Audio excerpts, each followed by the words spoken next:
I think ಅದಕ್ಕೆಲ್ಲದಕ್ಕೂ ಒಂದು timing and ಅವಶ್ಯಕತೆ, ಅಥವಾ ಅದೇ ಈ ಥರ ಒಂದು ಸಂಭಾಷಣೆನಲ್ಲಿ ಅದೆಲ್ಲೋ ಬಂದಾಗ ಅದೆಲ್ಲೋ ಒಂದು ಬೀಜ ಇರ್ಬೋದೇನೋ, ಒಂದು 10 ವರ್ಷ ಆದಮೇಲೆ ಮಾಡ್ತಾರೋ ಏನೋ. ಯಾಕೆಂದರೆ ಉದಾಹರಣೆಗೆ ಈ ಫೇಸ್ ಆಫ್ ಲೈಫಲ್ಲಿ ನಾನು ತುಂಬ ಪುಸ್ತಕಗಳನ್ನು ಓದೋ ಒಂದು ಅಭ್ಯಾಸ ಶುರು ಮಾಡಿದ್ದೀನಿ ಅಟ್ 40.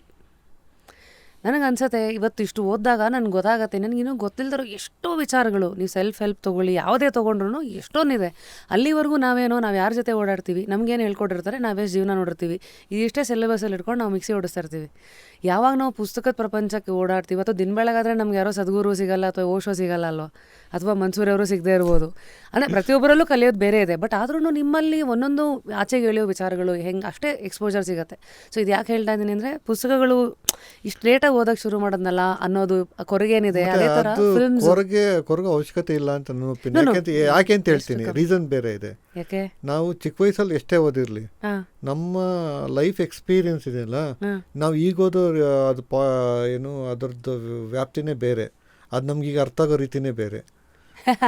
ಸೀರಿಯಸ್. ಯಾಕಂತಂದರೆ ನಾನು ಈಗ ತೇಜಸ್ವಿ ಅವ್ರದ್ದಾಗ್ಬೋದು, ಕುವೆಂಪುರ ಆಗ್ಬೋದು, ನಾನು ತುಂಬ ಚಿಕ್ಕ ವಯಸ್ಸಲ್ಲಿ ಆ್ಯಕ್ಚುಲಿ ನನಗೆ ಇವೆಲ್ಲದಕ್ಕೂ ಮೂಲ ನಮ್ಮಪ್ಪ. ನನಗೆ 5ನೇ ಕ್ಲಾಸ್ 3rd ಸ್ಟ್ಯಾಂಡರ್ಡ್ 4th ಸ್ಟ್ಯಾಂಡರ್ಡ್ಗೆ ನನಗೆ ಬುಕ್ಸ್ ತಂದು ಕೊಟ್ಬಿಟ್ರು ಓದೋಕ್ಕೆ.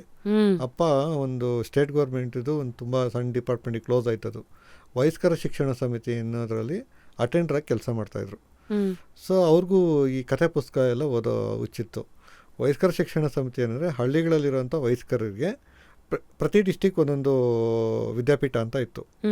ಕೋಲಾರಲ್ಲಿ ಚಿಂತಾಮಣಿಯಲ್ಲಿತ್ತು, ಬೆಂಗಳೂರಲ್ಲಿ ಕೆಂಗೇರಿಯಲ್ಲಿ ಇತ್ತು, ಮಂಡ್ಯದಲ್ಲಿ ಬೆಸಗರಳ್ಳಿ ಹತ್ರ ಶಿವಾರ್ಗುಡ್ಡ ಅಂತ ಇತ್ತು. ಇಲ್ಲೆಲ್ಲ ಕಡೆ ಇತ್ತು. ಒಟ್ಟು 14 ವಿದ್ಯಾಪೀಠ ಇತ್ತು. ಅದರಲ್ಲಿ ಒಂದು ವಿದ್ಯಾಪೀಠದಲ್ಲಿ ನಾವಿದ್ದಿದ್ದು. ಸೊ ಅಲ್ಲಿ 3ನೇ ಕ್ಲಾಸು 4ನೇ ಕ್ಲಾಸ್ ಇದ್ದಾಗಲೇ ಅಪ್ಪ ಲೈಬ್ರರಿಯಿಂದ ಬುಕ್ಸ್ ತಂದು ಕೊಡೋರು. ನನಗೆ ಫಸ್ಟ್ ತಂದು ಕೊಟ್ಟಿದ್ದು ಅಮರ್ ಚಿತ್ರಕಥೆ. ಆವಾಗ ನಾನು ಕತೆ ಓದ್ತಾ ಇರಲಿಲ್ಲ, ಬರೀ ಚಿತ್ರ ನೋಡ್ಕೊಂಡು ಹೋಗ್ತಾ ಇದ್ದೆ. ಸೊ ಕಾಮಿಕ್ಸ್ ಓದೋ ಇಮೇಜಸ್ ನೋಡ್ಕೊಂಡು ಹೋಗೋದು, ಅದು ನೋಡ್ತಾ ಏನು ಅಭ್ಯಾಸ ಆಯಿತು, ಓದೋಕ್ಕೆ ಶುರು ಆಯಿತು. ಸೊ ಆ ಓದೋಕ್ಕೆ ಶುರು ಆದಮೇಲೆ ನಾನು ಅಮರ್ ಚಿತ್ರಕಥೆ ಓಂಟ್ ಬಿಲೀವ್, ನಾನೀಗ ನನ್ನ ಹತ್ರ ಎಲ್ಲೋದ್ರೂ ಕಲೆಕ್ಷನ್ ತಂದಿಟ್ಕೊತೀನಿ. ಈಗ ಓದ್ತೀನಲ್ಲ, ಈಗ ನನಗೆ ಕಾಣಿಸೋ ರೀತಿಯೇ ಬೇರೆ ಅದು. ಅಂದರೆ ಇಷ್ಟು ವರ್ಷ ನನ್ನ ಜರ್ನಿ ಆದಮೇಲೆ ನನಗೆ ಒಂದು ಯಾವುದೋ ಒಂದು ಹಿಸ್ಟೋರಿಕಲ್ ಪರ್ಸನ್ ಇರ್ತಾನಲ್ಲ, ಐತಿಹಾಸಿಕ ವ್ಯಕ್ತಿ, ಆ ವ್ಯಕ್ತಿ ಕತೆ ನಾನು ಅವತ್ತೋಗಿ ಇನ್ಸ್ಪೈರ್ ಆಗಿದ್ದಕ್ಕೂ ಇವತ್ತು ಓದೋಕ್ಕೂ ತುಂಬ ವ್ಯತ್ಯಾಸ ಇದೆ. ಯಾಕಂತೀರ ಅಂದರೆ ನಮ್ಮ ಲೈಫ್ ಎಕ್ಸ್ಪೀರಿಯನ್ಸ್ ಬೇರೆ ಅಲ್ವಾ. ಇವತ್ತು ನಮ್ಮ ನಾಲೆಡ್ಜ್ ಗೇನ್ ಆಗಿದೆಯಲ್ಲ, ನಾವು ಜಗತ್ತು ನೋಡೋ ದೃಷ್ಟಿಕೋನ ಚೇಂಜ್ ಆಗಿದೆಯಲ್ಲ, ಮತ್ತು ನಮ್ಮ ಲೈಫ್ ತುಂಬ ಎಕ್ಸ್ಪೀರಿಯನ್ಸ್ಗಳು. ಅಂದರೆ ಈಗ ಎಮೋಷನ್ಗೆ ಸಂಬಂಧಪಟ್ಟದು, ಒಂದು ಫ್ರೆಂಡ್ಶಿಪ್ ಸಂಬಂಧಪಟ್ಟಿದ್ದಾಗ್ಬೋದು. ಸ್ಕೂಲ್ ಲೈಫಲ್ಲಿದ್ದಾಗ ನಮ್ಮ ಫ್ರೆಂಡ್ಶಿಪ್ ಥಾಟ್ಸ್ ಬೇರೆ ಇರುತ್ತಲ್ಲ, ಇವತ್ತೇ ಫ್ರೆಂಡ್ಶಿಪ್ ಅಂತಂದರೆ ಅದು ತುಂಬ ಸೆಲೆಕ್ಟಿವ್ ಆಗಿರುತ್ತೆ. ಕರೆಕ್ಟ್ ಆಯಿತಾ. ಸೊ ಈ ಥರದ್ದು ಎಲ್ಲ ಥರದ ಅನುಭವ ಇದೆಯಲ್ಲ, ಈ ಅನುಭವದಲ್ಲಿ ಈ ಬುಕ್ಗಳನ್ನ ಓದಿದಾಗ ನಮ್ಗೆ ಅದು ಸಿಗೋ ಇದೇ ಬೇರೆ. ಅವತ್ತಿಗೆ ನಾನೇನು ಕೊರಗೋಷ್ಟಿಲ್ಲ, ಯಾರೇ ಇದನ್ನ ನೋಡ್ತಾ ಇದ್ರು, even if you are in your early 30s ಯಾವತ್ತಿಗೂ ಕೊರಗೋ ರೀಸನ್ನೇ ಅಲ್ಲ. ಈಗ ಕೆಲವೊಂದು ಸಿನಿಮಾಗಳಿರುತ್ತೆ, ನಾನು ಚಿಕ್ಕ ವಯಸ್ಸಲ್ಲಿ ನೋಡಿದಾಗ ತುಂಬ ವಾವ್ ಅನ್ನಿಸೋ ಇವತ್ತು ಬಕ್ವಾಸ್ ಅನಿಸುತ್ತೆ ನನಗೆ. ಅಂದರೆ ಪಾಪ್ಯುಲರ್ ಸಿನಿಮಾಗಳು ಅವತ್ತಿಗೆ ಬೋರಿಂಗ್ ಅಂತಂಥ ಸಿನಿಮಾ ಇವತ್ತು ನಂಗೆ ಸೀರಿಯಸ್ ಸಿನಿಮಾಗಳು ಆ್ಯಂಡ್ ಇಷ್ಟವಾದ ಸಿನಿಮಾಗಳು. ಅದಕ್ಕೆ ಅನ್ಸುತ್ತೆ ಕೆಲವು ಸಿನಿಮಾಗಳು ದೇಸೆ ತುಂಬ ಮುಂಚೆ ಬಂದ್ಬಿಡ್ತು. ಈಗ ಉದಾಹರಣೆಗೆ ನಮ್ಮ ಪ್ರಕಾಶ್ ಬೆಳ್ವಾಡಿ ಸರ್ ಮೊನ್ನೆ ಬಂದಾಗ ಅವ್ರದ್ದು ಸ್ಟಂಬಲ್ ಅನ್ನೋದು ಇವತ್ತಿಗೂ ಅದಕ್ಕೊಂದು ದೊಡ್ಡ ಕಲ್ಟ್ ಫಾಲೋಯಿಂಗ್ ಇದೆ. ಹೌದು, ಅವತ್ತದು ಓಡಲಿಲ್ಲ, ಅವರ ಲಾಸ್ಗೆಲ್ಲ ಬಂದು ಕಂಪ್ನಿ ಎಲ್ಲ ಮಾರ್ಕೊಳ್ಳೋಂಗಾಯ್ತು. ಬಟ್ ಇವತ್ತಿಗೆ ಎಷ್ಟು ಜನ ಕಲ್ಟ್ ಫಾಲೋವರ್ಸು ಇವತ್ತು ಬಂದಿದ್ರೆ ಅನ್ನೋದು, ಅದಕ್ಕೆ ಹಂಗಾರೆ ಇದಕ್ಕೇನಾ? ಹೌದೌದೌದು. ಅಂದರೆ ಈಗ ಕುರೋಸಾವಾ ಅವ್ರದ್ದು 7 ಸಮುರಾಯ್ ಗ್ರೇಟೆಸ್ಟ್ ವರ್ಲ್ಡ್ನ ಇವತ್ತು ಗ್ರೇಟೆಸ್ಟ್ ಫಿಲ್ಮಲ್ಲಿ ಅದು ಒಂದು. ಅವತ್ತಿಗೆ ಅಟರ್ ಫ್ಲಾಪ್ ಸಿನಿಮಾ. ಕುರೋಸಾವಾ ಅವ್ರದ್ದು ಬಿಗ್ಗೆಸ್ಟ್ ಫ್ಲಾಪ್ ಸಿನಿಮಾ ಅದಕ್ಕೆ 7 ಸಮುರಾಯ್. ಅದೇ ಸಿನಿಮಾ ಇವತ್ತು ಪ್ರತಿಯೊಂದು ಫಿಲ್ಮ್ ಸ್ಕೂಲಲ್ಲೂ ಸಬ್ಜೆಕ್ಟ್ ಟೀಚ್ ಮಾಡೋದಕ್ಕೆ. ಶೋಲೆ ಆಗಿದ್ದು 7 ಸಮುರಾಯಿಂದ. ಓಕೆ, ಶೋಲೆ ಕತೆ 7 ಸಮುರಾಯ್ ಕತೆನೇ. ಅದು 7 ಸಮುರಾಯ್ ಮ್ಯಾಗ್ನಿಫಿಕೆಂಟ್ 7 ಅಂತ ಹಾಲಿವುಡಲ್ಲಿ ಆಗುತ್ತೆ. ಆ ಹಾಲಿವುಡ್ಡಿಂದ ಇಂಡಿಯಾಗೆ ಬರುತ್ತೆ. ಅಲ್ಲಿ 7 ಜನನ ಇದು 2 ಕ್ಯಾರೆಕ್ಟ್ರಲ್ಲಿ ಹಿಡಿದಿಡ್ತಾರೆ. Very interesting. But individual art ಆಗೋಯ್ತು ಇದು, ಯಾಕಂದರೆ ಬಿಕಾಸ್ ಆಫ್ ಗಬ್ಬರ್ ಸಿಂಗ್. ಬಸಂತಿ ಕೆಲವು ಕ್ಯಾರೆಕ್ಟರ್ಸ್ ರಿಮೇಕ್ ಆದ್ರೂ ಅದು ರೀಕ್ರಿಯೇಷನ್ ಇದೆಯಲ್ಲ, ಅಲ್ಲಿ ನಮ್ಮ ಇಂಡಿವಿಜುವಲ್ ಥಾಟ್ಸು ಇಂಡಿಯನ್ ಐಸ್ನ ಅದನ್ನ ಎಷ್ಟು ಚೆನ್ನಾಗಿ ಅಡಾಪ್ಟ್ ಮಾಡ್ಕೊಂಡ್ರು ಅಂತಂದ್ರೆ ಯಾರು ಮಾಡಿದ್ರು. ಸೊ ಅವಾಗ ಅದಕ್ಕೊಂದು ಬೇರೆನೇ ಅರ್ಥ ಬರುತ್ತೆ, ಸುಮ್ಮನೆ ಕಾಪಿ ಪೇಸ್ಟ್ ಮಾಡೋದ್ರಲ್ಲಿ ಅರ್ಥ ಇಲ್ಲ. ಸೊ ಹಂಗಾಗಿ ಓದೋದು ನನಗೆ ಆ್ಯಕ್ಚುಲಿ ಇವಾಗಲೂ ನಾನು ರೀರೀಡ್ ಮಾಡ್ತಾ ಇರ್ತೀನಿ. ನನಗೆ ಇಷ್ಟವಾಗಿರೋದನ್ನ ಅಂದರೆ ತುಂಬ ಲೇಟಾಗಿ ಅರ್ಥ ಆಯಿತು. ಅಂದರೆ ನಮ್ಮ ಅನುಭವಗಳ ಜೊತೆ ನಾವು ಓದೋದು ಗ್ರಹಿಕೆನೂ ಚೇಂಜ್ ಆಗುತ್ತೆ. ಮಲೆಗಳಲ್ಲಿ ಮದುಮಗಳು ನಾನು 10th ಓದಿದ್ದೆ. ಆವತ್ತು ನನಗೆ ಅದೊಂದು ಕಾದಂಬರಿ ಅಷ್ಟೇ, ಏನೋ ಓದಿದ್ದೀನಿ ಅಂತ ಕೌಂಟ್ಗೆ ಅಷ್ಟೇ. ಬಟ್ ರೀಸೆಂಟ್ ಇಯರ್ಸಲ್ಲಿ ನಾನು ಓದಿದಾಗ ನನಗೆ ಸಿಕ್ಕಿತ್ತು ವಿಜುವಲ್ಸೇ ಬೇರೆ. ಯಾಕಂದರೆ ಇವತ್ತು ನಾನೊಬ್ಬ ಪೇಂಟರ್, ಆರ್ಟಿಸ್ಟ್, ಡೈರೆಕ್ಟರ್ ಆಗಿರೋದ್ರಿಂದ, ರೈಟರ್ ಆಗಿರೋದ್ರಿಂದ, ಸ್ಕ್ರೀನ್ ಪ್ಲೇ ಬರೆಯೋದ್ರಿಂದ ನಾನು ಆ ನಾವೆಲ್ ಓದ್ತಾ ಇದ್ರೆ ನನಗೆ ಸಿಗೋ ವಿಜುವಲೇ ಬೇರೆ. ದುರ್ಗಾಸ್ತಮನ ಓದ್ತಾ ಇದ್ರೆ ಅಂತೂ ನನಗೆ ಅದು ವಿಜುವಲ್ಸ್ ನೋಡ್ಬಿಟ್ಟು ಸ್ಟನ್ ಆಗ್ಬಿಟ್ಟಿದ್ದೀನಿ.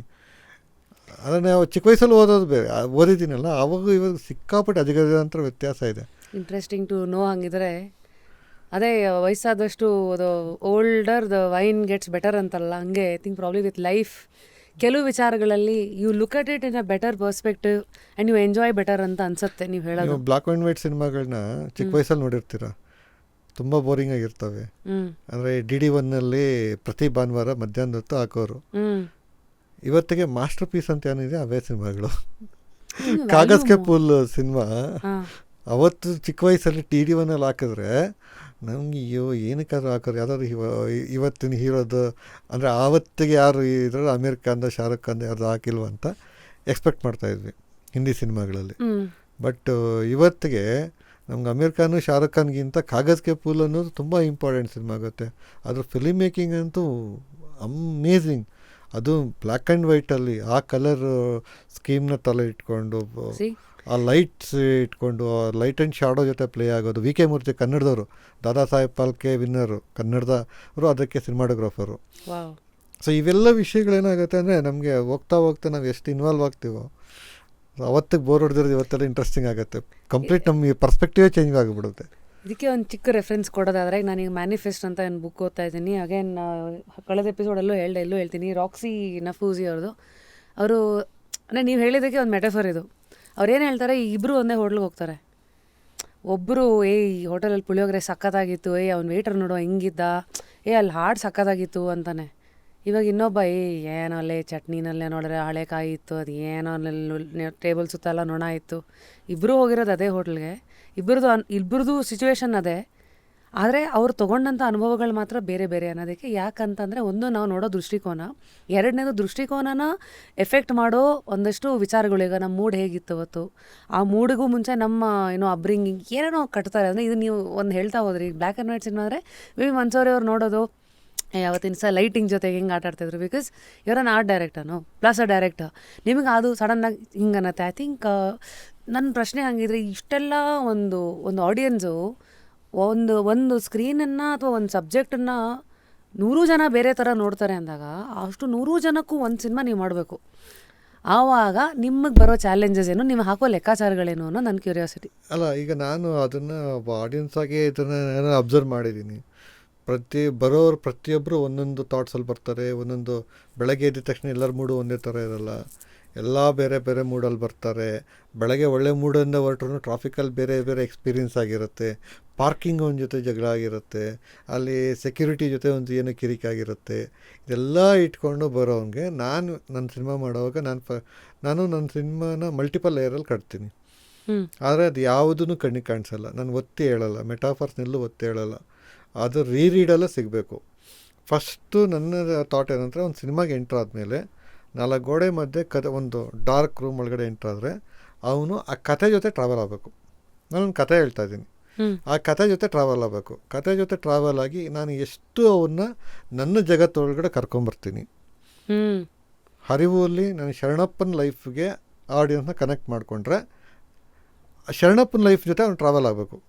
ಶರಣಪ್ಪ ಏನು ಮಾಡ್ತಾನೆ, ತಿಂತಾನೆ, ಮಲಗ್ತಾನೆ, ಎದ್ದೇಳ್ತಾನೆ, ಅಳ್ತಾನೆ, ಕೂತ್ಕೊಂತಾನೆ, ನಗ್ತಾನೆ, ಏನು ಮಾಡ್ತಾನೆ, ಅವನ ಜೊತೆ ಟ್ರಾವೆಲ್ ಮಾಡ್ಕೊಂಡು ಹೋಗಿ ಥಿಯೇಟ್ರಿಂದ ಆಚೆ ಕಳಿಸ್ಬಿಡ್ತೀನಿ.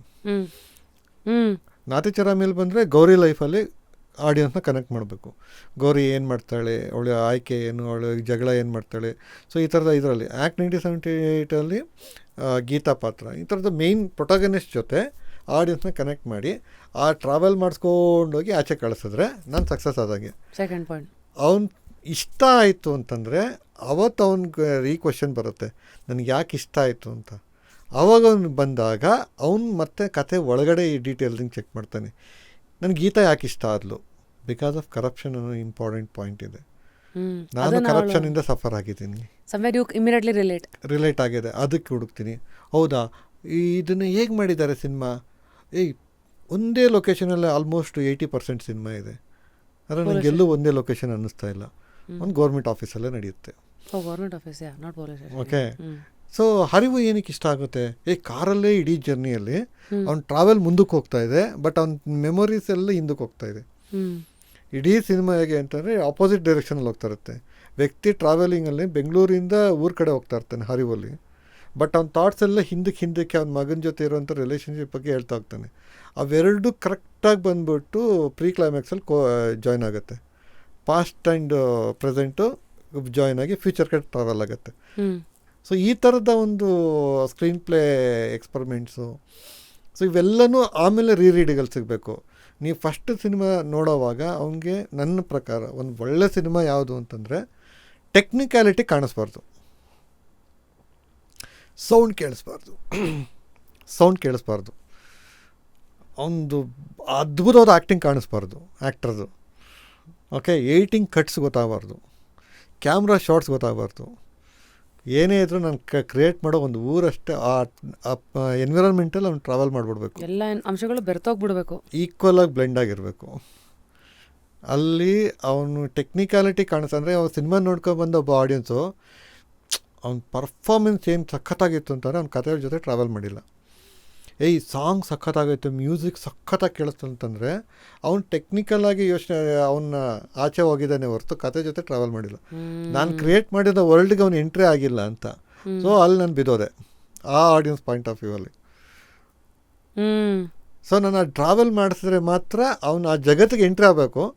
ಸಿನಿಮಾ ಮುಗಿದಾಗ ಅವನು ಆಚೆ ಬರಬೇಕು. ಆ ಸಿನಿಮಾ ರನ್ ಆಗೋ ಅಷ್ಟೊತ್ತು ನಾನು ಆ ವರ್ಲ್ಡಲ್ಲಿ ಅವನ್ನ ಇಟ್ಕೊಂಡ್ರೆ that is my best cinema. So ಪ್ರತಿ ಸತಿ ಹಂಗಿದ್ರೆ ನನಗೆ ಆ ಥರದ್ದು ಫಸ್ಟ್ ರಿಯಲೈಸ್ ಆಗಿದೆ ಟೈಟಾನಿಕ್ ಸಿನಿಮಾನ ನಾನು ಇಲ್ಲಿವರೆಗೂ ಒಂದು 70 ಸರ್ತಿ ನೋಡೋಕ್ಕೆ ಟ್ರೈ ಮಾಡಿದ್ದೀನಿ ಟೆಕ್ನಿಕಲ್ ಆಗಿ. ಸಿನಿಮಾನ ಪ್ರಾಪರಾಗಿ ಒಂದು 10 ಸರಿ ನೋಡಿದ್ದೀನಿ. ಅದಾದಮೇಲೆ ಒಂದು OTT ಆಗ್ಬೋದು DVD ಆಗಿ ನಾನು ಟೆಕ್ನಿಕಲಾಗಿ ಸ್ಟಡಿ ಮಾಡಬೇಕು ಅಂತ ಟ್ರೈ ಮಾಡ್ತೀನಿ. ಯಾಕಂತಂದರೆ ಅದನ್ನು ಅವತ್ತಿಗೆ ಮಲ್ಟಿ ಕ್ಯಾಮ್ರಾ 10-15-20 ಕ್ಯಾಮ್ರಾ ಇಟ್ಕೊಂಡು ಶೂಟ್ ಮಾಡಿರೋದು. ಓಕೆ, ನಾನು ಟೆಕ್ನಿಕಲ್ ಹೇಗೆ ಶೂಟ್ ಮಾಡಿದ್ದಾರೆ, ಹೇಗೆ ಇದು ಮಾಡಿದ್ದಾರೆ ಅಂತ. ಆ ಸಿನಿಮಾದ ಪವರ್ ಏನು ಅಂತಂದರೆ ಸಿನಿಮಾ ಶುರು ಆಗಿದ್ದು ನಾನು ಟೆಕ್ನಿಕಲಾಗಿ ನೋಡೋಕೆ 5-7 ನಿಮಿಷಕ್ಕೆ ನನಗೇ ಗೊತ್ತಿಲ್ಲ ಸಿನಿಮಾದಲ್ಲಿ ಟ್ರಾವೆಲ್ ಮಾಡ್ತಾ ಇರ್ತೀನಿ.